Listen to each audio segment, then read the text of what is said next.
오늘도 하나님께서 저와 여러분을 주시는 말씀은 에레미야 13장 1절 이하의 말씀을 통하여 다가올 심판에 대한 비유를 보라 하신다는 말씀의 제목으로 하나님의 말씀이 전부될 때에 하나님의 목적, 계획, 뜻이 잘 들려져서 그 말씀에 순종할 때 주시는 참 복을 마음껏 누리시는 저와 여러분 되기를 주의 이름으로 축원합니다. 에레미야서 앞자락에 있는 12편의 설교가 이제 5번째 설교, 다가올 심판에 대한 비유를 두 가지 예문을 들어서 하는데요. 여기 1절에 보면은 여호와께서 이와 같이 내게 이르시되 너는 가서 뱃띠를 사서 허리에 띠고 했는데 뱃띠가 첫 번째 비유가 되고요.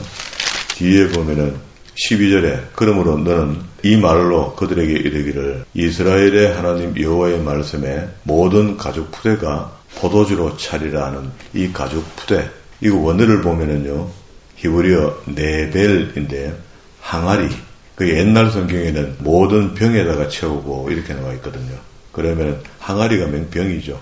그게 가죽 푸대도 되고 병도 됩니다. 그러면 이 두 가지를 가지고 비유로 오늘 말씀의 제목이 다가올 심판에 대한 이야기를 비유로 해준다. 그러니까 비유는 뱃띠와 항아리다. 항아리인데 여기는 이제 가죽 푸대 이렇게 표현했다. 그지? 지난 시간에 우리 앞에 보지 못했던 11장 안에 언약에 대한 이야기를 보고 더 이상 못 봤죠. 6절부터 보면 되는데요. 11장에 있는 이야기는 네 번째 언약 파기에 대한 책망과 심판인데 이 언약은 하나님께서 지키려고 우리에게 주시는 건데 우리 쪽에서 이행하지 않으니까 계속 유보돼서 내려가는 겁니다. 그렇게 내려가면서 마지막에 가면 이제 31장쯤에 가면은 그 언약을 파기하고 새 언약을 맺겠다라고 말씀하시거든요. 그 새 언약이라고 하는 것이 주님께서 오시는 것으로 산상수훈으로 이렇게 재언약을 맺으면서 보혜사 성령까지 동원되는 그런 일들을 이야기합니다. 그러면 이제 언약에 대해서는 우리가 지난 시간에 구약의 언약이 어디서 출발했는가 하고 살펴봤고요. 6절에 보면은요. 여호와께서 내게 이르시되 11장 6절입니다. 너는 이 모든 말로 유다 성읍과 예루살렘 거리에 선포하여 이르기를 너는 이 언약의 말을 듣고 지키라. 이게 하나님께서 우리에게 약속의 말씀을 주시면은 반드시 우리 쪽에서는 지키는 것이 지혜로운 겁니다. 그죠? 약속을 안 지키면 이상하죠. 그리고 이것을 우리가 빙자해서 우리 기독교는요 약속의 종교입니다. 하나님의 백성이 됐다, 크리스찬이 됐다 하는 것은요 우리 인간관계 속에서도 만들어지는 약속들을 언간하면 지키는 게 좋아요. 내 삶 속에서 약속을 잘 지키면서 사는 사람을 하나님이 기뻐하실 겁니다. 하나님이 원래 약속한 것을 꼭 지키거든요. 그러니까 우리가 그 속성을 따라 우리도 지키는 게 좋겠죠. 7절 후미에 내 목소리를 순종하라 하였으나 그렇게 무엇을 하라 하는 것들이 전부 다 우리한테는 약속이 돼버리잖아요. 그러니까 순종하라 하였으니 그들이 순종하지 아니하며 8절에 귀를 기울이지도 아니하고 각각 그 악한 마음에 완악한 대로 행하였으므로 내가 그들에게 행하라 명령하였어도 그들이 행하지 아니한 이 언약의 모든 규정대로 그에게 이루게 하였느니라.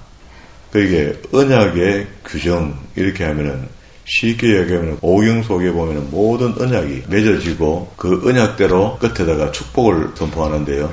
언약대로 살면은 축복을 줄 것이고 언약대로 살지 않으면은 저주를 주겠다는 것이 신명기에서는 28장에 잘 기록되어 있습니다.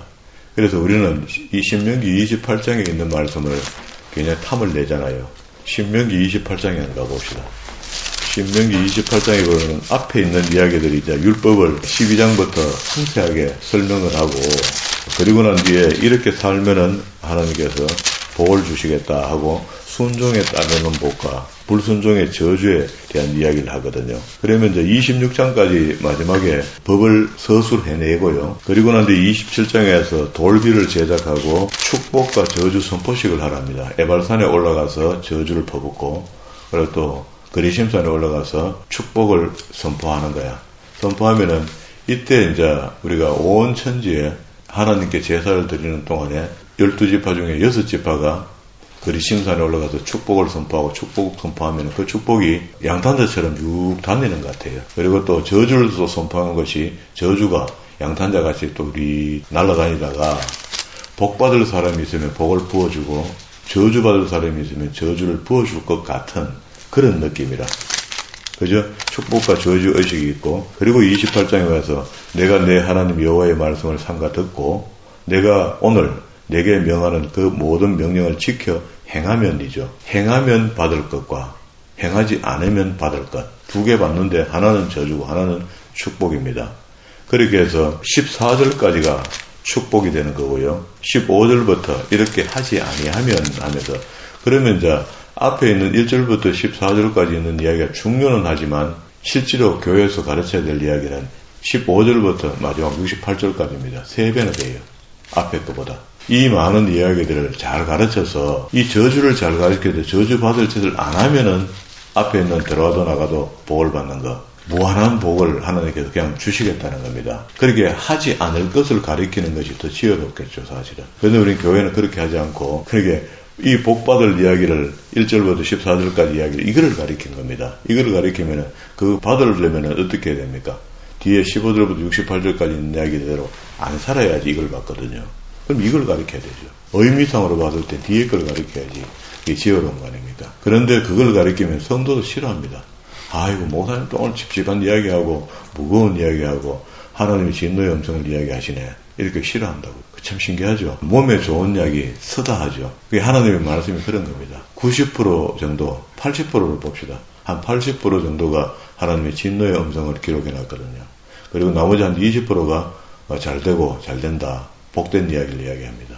그러니까 설교를 제대로 들으면은 계속해서 우리는 하나님의 진노의 음성을 들을 수밖에 없도록 되어 있습니다. 하나님께서 우리에게 복 주시도록 살 수 있는 방법을 성경을 통해서 계속 주시하고 거기다가 내 마음을 맞춰서 이렇게 성경을 보는 것이 지혜로운 사람이 되는 거죠. 그리고 다시 본문으로 돌아왔습니다. 11장 9절입니다. 여호와께서 또 내게 이르시되 유다인과 예루살렘 주민 중에 반역이 있도다. 그들이 내 말을 듣기를 거절한 자들의 선조의 죄악으로 돌아가서 다른 신들을 따라 섬겼은즉 이스라엘 집과 유다의 집이 내가 그들의 조상들과 맺은 언약을 깨뜨렸도다. 이게 하나님은 죄를 설명할 때도 역시 내가 한 말을 지키지 않았다로 죄를 설명하거든요. 근데 여기는 이제 십계명에 대한 걸림을 이야기합니다. 우상숭배. 1계명, 2계명, 3계명이 그런 것들에 준하잖아요. 하나님의 이름을 망명되게 건다. 우상숭배 하다 보면 망명되게 그렇게 되어 있거든요. 에레미야 11장 11절. 그러므로 나 여호와가 이같이 말하노라. 보라, 내가 재앙을 그들에게 내리리라. 그들이 피할 수 없을 것이라.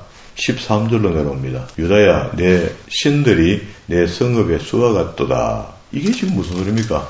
유다는 하나님을 섬기는 백성인데 약속의 백성이단 말이야. 선민이고 장자민족인데 이들이 출애굽하고 난 뒤에 1444년에서 출애굽했으니까 여기 에레미야 때가 되고 좀 있으면 이제 멸망하면 586년에 됐으니까 568년을 빼면은 한 800년 돼요. 한 800년 동안에 내려왔는데 하나님 외에 엄청난 많은 신들이 있다 해요. 유다야, 내 신들이 내 성읍의 수와 같다. 너희가 예루살렘 거리의 수대로 그 수치스러운 물건은 우상입니다. 드라빈 같은 거죠. 물건의 제단 곧 바알에게 분양하는 제단을 쌓았도다. 14절. 그러므로 너는 이 백성을 위하여 기도하지 말라. 그들 위하여 부르짖거나 구하지 말라. 하나님의 감정 이렇게 써놓으세요. 하나님은요, 우리는 무조건 하고 하나님께 기도하면 좋아하시고 우리가 하나님께 뭘 의지하면 기뻐해 주시는 것 이렇게 인식하잖아요. 인식하는데 하나님이 감정이 이렇게 딱 상하면은요, 지금은 기도해도 안 된다 합니다. 부르짖거나 구하지 말라. 그들이 그 고난으로 말미암아 내게 부르짖을 때에 내가 그들에게 듣지 아니하겠다. 그러니까 우리가 절대 회개라는 제도가 있잖아요. 하나님께 가까이 나아갈 때 회개가 되어서 깨끗한 심령이 안 되면 아닙니다. 그 되지 않으면 하나님을 만날 수가 없어요. 죄 있는 상태에서 하나님 못 만나는. 그래서 우리가 죄를 지었다는 것은 죄를 인식하는 순간부터 회개가 되어지고 회개하고 깨끗해졌을 때 하나님을 만날 수 있다는 겁니다. 그러면 시간이 좀 걸리는 거죠. 우리 어떤 환란이 오고 무슨 리스크가 오면은 시간이 조금 걸립니다. 회복하는데 깨달았어도. 금방 돌았으면 누가 안 합니까? 16절에도요. 여호와께서 그의 이름을 일컬어 좋은 열매 맺는 아름다운 푸른 감람나무라 하였으나 큰 소동 중에 그 위에 불을 피웠고 그 가지는 꺾였도다 하는 게 심판을 받는단 말이죠. 바알에게 분향함으로 나의 노여움을 일으킨 이스라엘 집과 유다의 집이 악으로 말미암아 그를 심은 만군의 여호와께서 그에게 재앙을 선언하셨느니라. 여기 이제 하나님이 선포했으면은 당연히 우리에게는 임하게 되어 있습니다. 그죠? 죄 지은 사람들에게. 자, 이렇게 하나님의 말씀을 선포하니까 이런 말씀들, 그게 듣기가 좀 어려운 이야기들, 듣기가 곤란하다는 말은 죄가 있으니까 그 말씀이 자기한테 부대끼잖아요. 그 부대끼는 말씀을 하나님 진리를 선포하는데 자기한테 부대낀다고 입을 막아라 하고 그런 설교하지 마라 하고 이렇게 하면 됩니까? 그 부대끼는 게 양약이잖아요. 입에 선 약이 양약이 된다 했잖아요. 여기 보면 21절에 보면은요, 여호와께서 아나도 사람들에 대하여 이와 같이 말씀하시되 그들이 내 생명을 빼앗으려고 하면서 에레미야 고향 사람들이 이런 설교를 하고 다니는 에레미야를 죽이려 합니다. 그런데 죽일 수 없죠. 하나님이 그걸 보장했잖아요. 소명을 줄 때 보장을 해놨기 때문에 그래는 안 돼요. 18절부터 그렇게 얘기합니다. 에레미야를 죽일 업무를 고향 사람들이 꾸며요. 자꾸 저런 소리 하고 다니니까 그가 놔두고 안 되겠다 하면서 여호와께서 내게 알게 하셨으므로 내가 그것을 알았나니 그때에 주께서 그들의 행위를 내게 보이셨나이다. 그들 누구? 고향 사람들. 에레미야의 고향이 아나돗이거든요. 그 19절 중간에도 그들이 나를 해하려고 꾀하기를 우리가 그 나무와 열매를 함께 박멸하자. 그를 살아있는 자의 땅에서 끌어서 그의 이름이 다시 기억되지 못하게 하자 함을 내가 알지 못했는데 하나님이 알게 해줬다는 겁니다. 20절에도 공의로 판단하시며 사람의 마음을 감찰하시는 만군의 여호와여 나의 원통함을 주께 아뢰었사오니 그들에게 대한 주의 보복을 내가 보리이다 하였더니 여호와께서 아나돗 사람에 대하여 이와 같이 말씀하시되 그들이 내 생명을 빼앗으려고 찾아 이르기를 너는 여호와의 이름으로 예언하지 말라 두렵건대 우리 손에 죽을까 하노라 하였도다.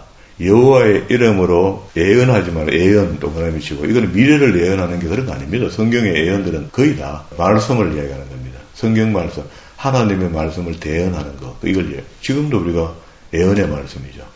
새벽 설교 속에 예언의 말씀, 성경의 말씀을 설명하는 거니까. 그러므로 만군의 여호와께서 이와 같이 말씀하십니다. 보라, 내가 그를 벌하리니 청년들은 칼에 죽으며 자녀들은 그 기근에 죽는다. 남는 자가 없으리니 내가 아나돗 사람들에게 재앙을 내리니 곧 그들에게 벌할 해니라. 때가 됐다는 겁니다. 12장에 와서는요, 에레미야가 하나님께 고민하던 것들을 질문하는데요. 두 가지 질문을 합니다. 1절. 12장 1절에 여호와여 내가 주와 변론할 때에 주께서 어려우시나이다. 그러나 내가 주께 질문 드리겠습니다. 악한 자의 길이 형통하며 1. 보소고요. 두 번째, 반역하는 자가 다 평안함이 무슨 까닭입니까? 이건 지금도 우리가 의문스럽잖아요. 저 악한데 저걸 안 데리고 간다. 우리 이제 말을 편하게 하면 그래 하죠. 근데 에레미야 선지자도 이게 질문이 됐던가 봐요. 그래서 하나님께 여쭤봤으니까 오늘 아침에 우리 해답을 얻고 더 이상 이런 쪽에 궁금해할 거 없습니다. 악한 자가 망하는 거, 죽는 걸 보려면은요, 내가 피곤해져요. 가만 놔두면 됩니다. 자, 다 망할 사람 다 망합니다. 주께서 그들을 심으심으로 그들이 뿌리가 박히고 장성하여 열매를 맺었거늘 그들의 입은 주께 가까우나 그들의 마음은 머나이다. 그게 입으로는 주여 할렐루야 아멘 하고 교회에서 왔다 갔다 하면서 하죠. 하는데 마음은 멀다는 거예요. 그게 이제 이걸 갖다가 우리가 어느 상으로 누구한테 당신은 입으로는 주여 주여 하면서 마음은 보이게 하는 게 뭐네 이렇게 하는데 그렇게 지적해주면 그 사람은 공격자가 됩니다. 그러면 안 되고 마음은 멀다는 것은 우리가 그런 사람을 분별해야 되는데 보면은 내 물질이 있는 곳에 내 마음이 있다 이렇게 얘기하죠. 신약에서. 그게 하나님과 관계 속에 물질관이 제대로 잡힌 사람들이 있어요. 많은 것을 드리는 것을 이야기하는 것이 아니고 물질이 귀하잖아요. 귀한 물질이 생겼을 때 제우선적으로 하나님께 드릴 수 있는 마음이 있는 사람. 그게 하나님과 마음이 소통하는 사람이거든요. 네가 내 제일 귀한 거 봐요. 아브라함이 믿음을 고백할 때 이삭을 때려봤죠. 100세에 얻은 아들, 눈에 넣어도 안 아픈 아들을 다 키운 거 그걸 갖다 하나님 달라 하니까 인신제사를 받으시는 분이 아닌 줄 알면서도 찍소리도 안 하고 갖다 드리는 겁니다. 그게 아브라함의 믿음이야. 우리에게도 역시 우리에게 가장 소중한 것을 하나님께서 우리의 마음의 중심을 좀 보시고자 이렇게 할 때에 우리가 반사적으로 우리에게 뭔가 주시겠죠. 주시는 것 중에 하나님 오늘도 이런 기쁨을 주셨으니까 즐거움을 주셨으니까 이것 하나님께 드립니다 하고 우리의 마음의 정신을 표시하는데 그게 물질이란 말이에요. 물질. 이게 보화로 재물을 하나님께 드려서 하나님의 마음을 우리가 살 수는 없습니다. 안 됩니다. 안 되지만 우리의 마음을 표시하는 방법은 물질이란 말이에요. 그러니까 이게 애매하잖아요.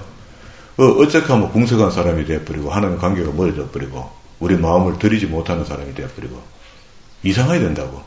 3절에 여호와여 주께서 나를 아시고 나를 보내며 내 마음이 주를 향하여 어떠함을 감찰하 하시오니 양을 잡으려고 끌어낸 것 같이 그들을 끌어내시되 죽일 나를 위하여 그들을 구별하옵소서. 그게 이건 이제 에레미야의 저주죠.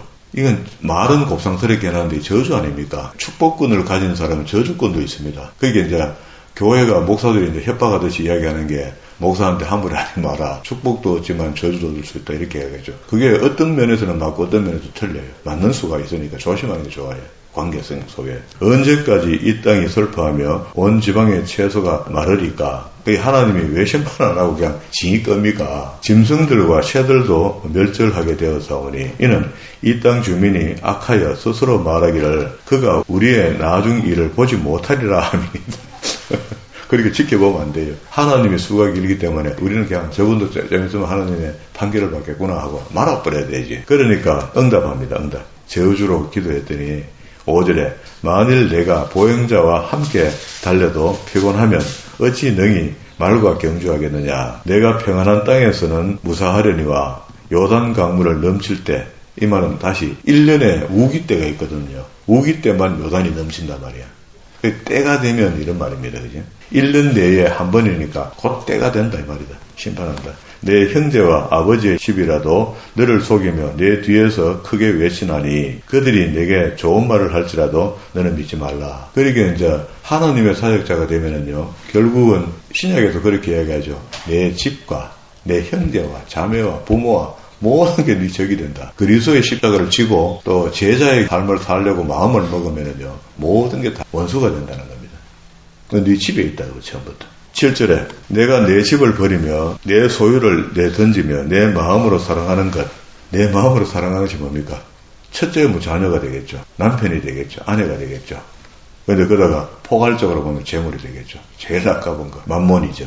우상, 하나님 외에 또 다른 무엇이 섬기는 것. 그 원수의 손에 넘기겠나니 굉장히 귀한 게 있어도 그 귀한 거 전부 다 원수에게 다 빼앗기게 된다. 8절에 내 소유가 숲속의 사자같이 되어서 나를 향하여 그 소리를 내므로 내가 그를 미워하였습니다. 막 욕을 하고 막 으르렁거린다는 겁니다. 그죠?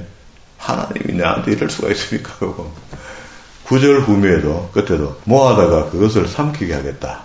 앞에 보면은 너희는 가서 들짐승들을 모아다가 그것을 삼키게 하겠다. 보도 알도 못하는 짐승들이 와서 자기 집에 귀한 것들을 다 잡아먹는다. 쭉 내려옵니다. 12절에 파괴하는 자들이 광야의 모든 벗은 산 위에 이르렀고 여호와의 칼이 땅 끝에서 저 끝까지 이 끝에서 저 끝까지 삼키니 모든 육체가 평안하지 못한다. 이렇게 유다를 심판할 때 하나님께서 때가 되면 다 하는데 그게 네가 기다린다 하니 이제 때가 돼서 1년에 한 번에 요단강이 넘쳐 흐르는 것처럼 우기 때 그게 온다. 반드시 오는데 니 그거 기다리지 마. 그러나 내 심판은 그냥 임하게 돼 있다. 13절 무리가 밀을 심어도 가시를 거두며 수고하여도 소득이 없은적. 보세요. 하나님을 떠난 삶은요, 소득은 많은데 묵을 것도 없고 진거는 많은데 가진 것도 없고 이래봐요. 그게 주먹에다가 우리 강가에 가서 모래를 한 주먹 씌웠어요. 한 주먹 씌워서 물 속에서 한번 두 번 흔들어 버리고 나면 안에 주먹 속에 진 모래가 다 빠져버리죠. 없죠? 그런 건 똑같습니다. 그게 하나님이 주시는 복이라야만이 온전히 남죠. 작게 받아도 옹이 남죠. 자, 그러면서 심판만 하시는 하나님이 아니고요. 14절부터 마지막까지는요, 회복을 약속합니다. 내가 내 백성 이스라엘에게 기업으로 준 소유에 손을 대는 나는 모든 악한 이웃에 대하여 그래도 끝까지 남겨온 자가 되어서 하나님 중심으로 사는 사람들이 어려워졌다 할지라도 괴로움을 받았다 할지라도 회복해준다. 회복. 여호와께서 이와 같이 말씀하시니라. 보라, 내가 그들을 그 땅에서 뽑아버리겠고 유다 집을 그들 가운데서 뽑아내리라. 내가 그들을 뽑아낸 후에 내가 돌이켜 그들을 불쌍히 여겨서 각 사람을 그들의 기업으로 각 사람을 그 땅으로 다시 인도하리니. 깨끗하여진 땅에다가 다시 하나님의 복된 사람들을 살게 하겠다.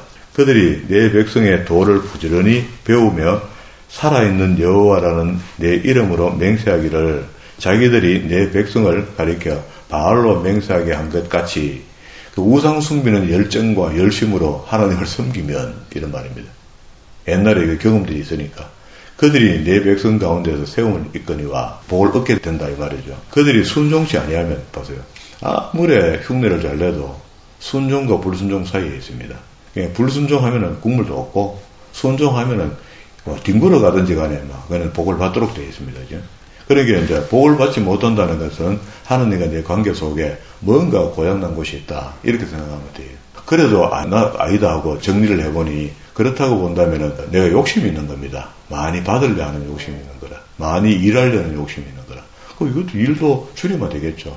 하나님이 원하시는 것만큼만 하면 되는데 우리가 너무 하려하면은 그것도 안 되는 거죠. 조용히 잠잠히 하나님의 뜻을 나타내는 사람, 그런 사람이 복 있는 사람이다. 그래서 여기 순종하지 아니하면 내가 반드시 그 나라를 뽑아 멸하리라 여호와의 말씀이니라. 이렇게 어떻게 사합니까? 못 살죠. 그리고 이제 오늘 본문으로 넘어왔습니다. 13장 1절에 여호와께서 이와 같이 내게 이르시되 가서 뱃띠를 싸서 5번째 설교입니다. 내 허리에 띠고 물에 적시지 말라. 바짝 마른 대로 놔두면 뱃띠는 안 썩어요.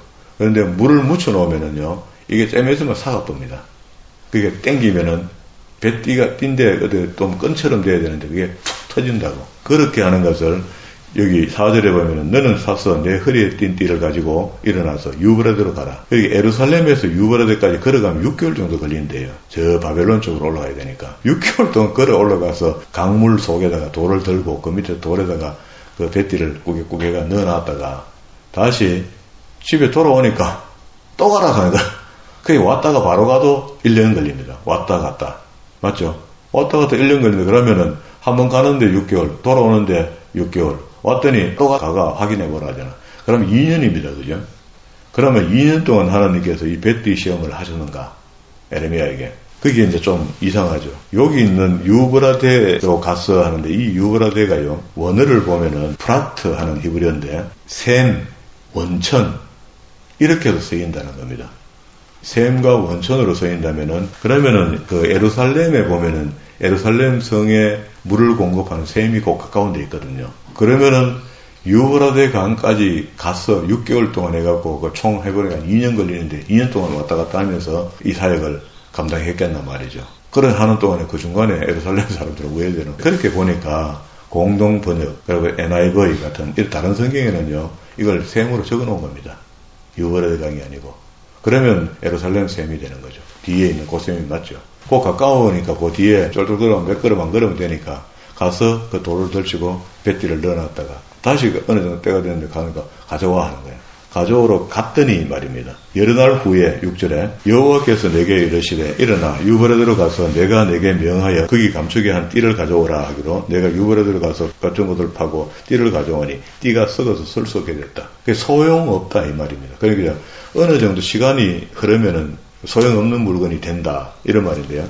여호와의 말씀이 내게 임하니라 이르시되 여호와께서 이와 같이 말씀하시니 내가 유다의 교만과 예루살렘의 큰 교만을 이같이 섞게 하리라. 그러면 이제 끝난 거죠. 곧 된다. 곧 이내 죽는다. 이 악한 백성이 내 말을 듣기를 거절하고 그 마음에 완악한 대로 행하며 다른 신들을 따라 그를 섬기며 그에게 절하니 그들이 이 띠를 설 수 없음과 같이 그게 하나님이 썩은 띠처럼 취급해 버리겠다는 겁니다. 뭐 때문에?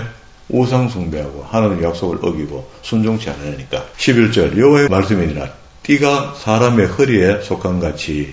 그러면 이제 중심입니다. 중심에 보면은 히브리인들이 표현하기를요 단전까지 이야기해요. 배꼽 밑에. 여자로 본다면 그게 생명이 잉태되는 곳입니다. 아기 집이 있단 말이죠. 띠가 사람의 허리에 속한 같이 내가 이스라엘의 온 집과 유다 온 집으로 내게 속하게 하여 그들로 내 백성이 되게 하며 내 이름과 명예와 영광이 되게 하였으나 안 됐단 말이죠. 그들이 듣지 않았다. 그러면 지금도 여전히 순종하는 사람을 하나님 들어서시거죠. 아무리 택하였고 하나님이 니를 쓰리라 너는 내 종이라 해도 순종 안 하는 방법이 없습니다. 하나님이 어거지로 사람을 끌어서시지 않거든요. 근데 우리는 착각하죠. 하나님이 뭐 나를 한번 택했으니까 언젠가 나를 써주겠죠. 언젠가 서긴 섭니다. 그렇게 자기가 다 내려놨을 때 선단 말이에요. 그럼 우리 쪽에서는 고생이 길죠. 고생이 얼마나 길어집니까? 그리고 또 다 늙어가지고 하나님께 서임 받을 때 깨끗하게 되면 왜 하노? 젊었을 때, 힘 있을 때 좀 깨끗하게 되고 한번 서임 받아야 되죠. 이런 성경이 이해가 되면은요, 지금 우리에게 맞는 순종이 필요한 거예요. 12절에 그러므로 너는 이 말로 그들에게 이르기를, 또 다른 비유를 이야기합니다. 이스라엘 하나님 여호와의 말씀에 모든 가죽 부대가, 이건 이제 옛날 책에는 병으로 되어 있다 했고, 이걸 원어를 보니까 이건 네벨, 이런데 항아리, 병. 그런데 뒤에 한 3적용 정도가 가죽 부대야. 번역이 바로 잡힌 거죠. 가죽 부대가 포도주로 차리라 하셨다 하라. 그러면 그들이 내게 이르기를, 모든 가죽 부대가 포도주로 찰 줄을 우리가 어찌 알리오? 이렇게 물을 건데, 너는 다시 그들에게 이르기를, 여호와의 말씀에 보라, 내가 이 땅의 모든 주민들과 다윗의 왕위에 앉은 왕들과 제사장들과 선지자들과 예루살렘의 모든 주민들로 잔뜩 취하게 한다. 이게 좋은 뜻이 아니다, 그죠? 가죽 푸대에다가 술이 가득 차도록 했고, 그걸 갖다가 막 입에다 넣어 먹이겠다는 겁니다. 그 먹이겠다는데 어떤 사람들은 주민과 제사장과 선지자가 먹이니까 잔뜩 취한다는데, 이건 좋은 의미가 아니에요. 보세요. 모든 주민으로 잔뜩 취하게 하고, 또 그들로 피차 충돌하게 상하게 한다. 부자 사이에도 그렇게 할 것이라. 불쌍히 여기지 아니하며 사랑하지 아니하며 아끼지 아니하고 멸하리라 하셨다라. 하나님의 심판이 이렇게 구약에서 죄인들에게 임하는 심판을 포도주를 잔뜩 먹여가고 취하게 하고 그것도 뭐하도록 만들어가고 벌하겠다, 이런 이야기인데, 이 표현을요 로마서 1장에 안 가보세요. 1장에 가면 이 표현을 그대로 해놓은 게 있습니다. 로마서 전체가 앞부분에는 죄를 열거하거든요. 모든 인간의 죄를 이야기한다고. 이방인의 죄, 유대인의 죄, 이거 다 이야기하는 거야. 26절에. 이 때문에 하나님께서 그들을 부끄러운 욕심에 내버려두었다. 그게 하나님이 우리를 선하게 살도록 막 어거지로 로봇처럼 그렇게 끌고 안 간단 말입니다.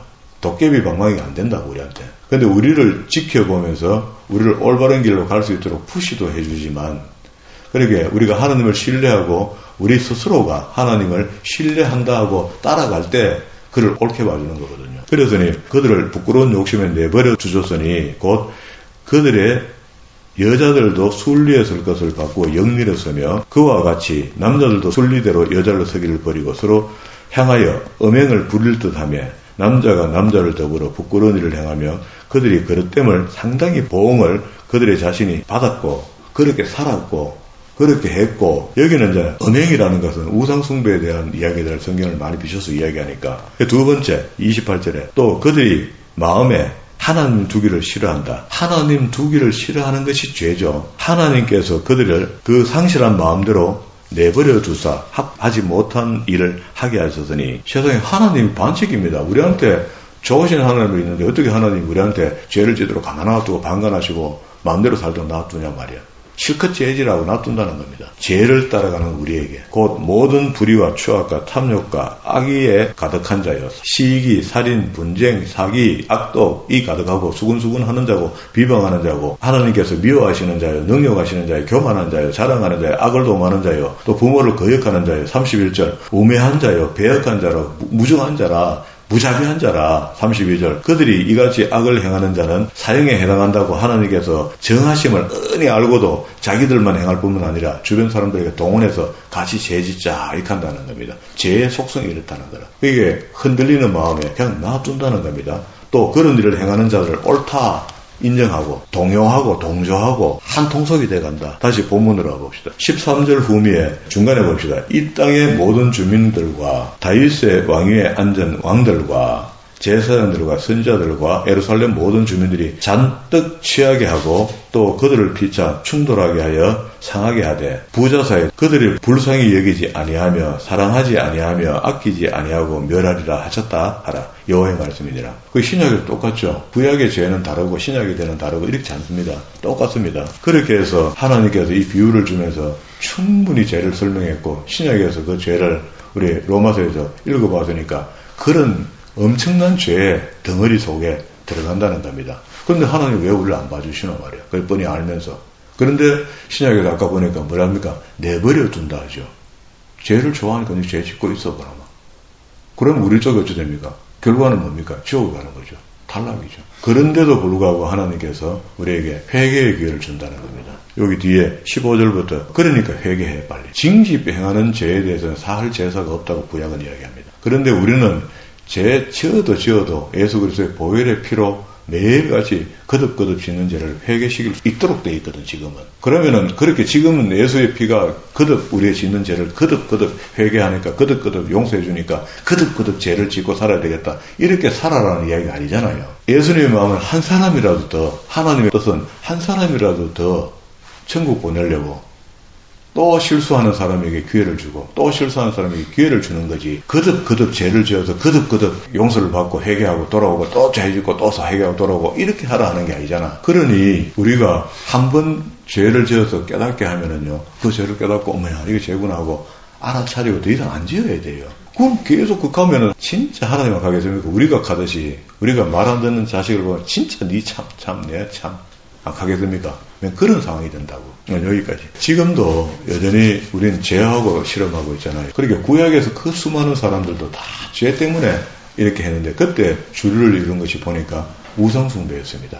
신약에도 역시 우리에게도 만모니즘이 오늘 우상의 자리에 1등을 하고 있거든요. 여러 사람마다 성향마다 다 다르겠지만 그래도 전체적으로 봤을 때 만모니즘이 가장 어떤 가는 우상으로 우리 기독교인들이 속고 있다 이렇게 생각하니 그러면은 물질관에 대해서 하나님의 관계를 잘 정리하면은 만모니즘은 좀 정리할 수 있겠다. 만몬의 신은 제외시킬 수 있겠다. 물질관을 하나님 앞에 바로 세워지면은 하나님께서 복 주시기도 하고 물질을 마르게도 하시다가 그게 하나님의 뜻에 합당한 사람이 되면은 언제든지 우리한테 그 은사를 맡겨서 사용케 하신다는 겁니다. 그럼 우리가 좀 주변 사람들에게 영향을 미치면 살 수 있지 않겠습니까? 선한 영향이요. 결국 물질이 내 것이 아니다는 겁니다. 그러니까 그런 마음이 있는 사람에게 하나님께서 안 주시겠습니까? 이러한 원리를 이해하고 또 하나님 뜻에 맞는 삶을 살아서 이 땅에 사는 동안에 하나님께서 많은 일을 맡기시면 많은 일을 잘 해내는 그런 믿음의 사람들이 다 되기를 주의 이름으로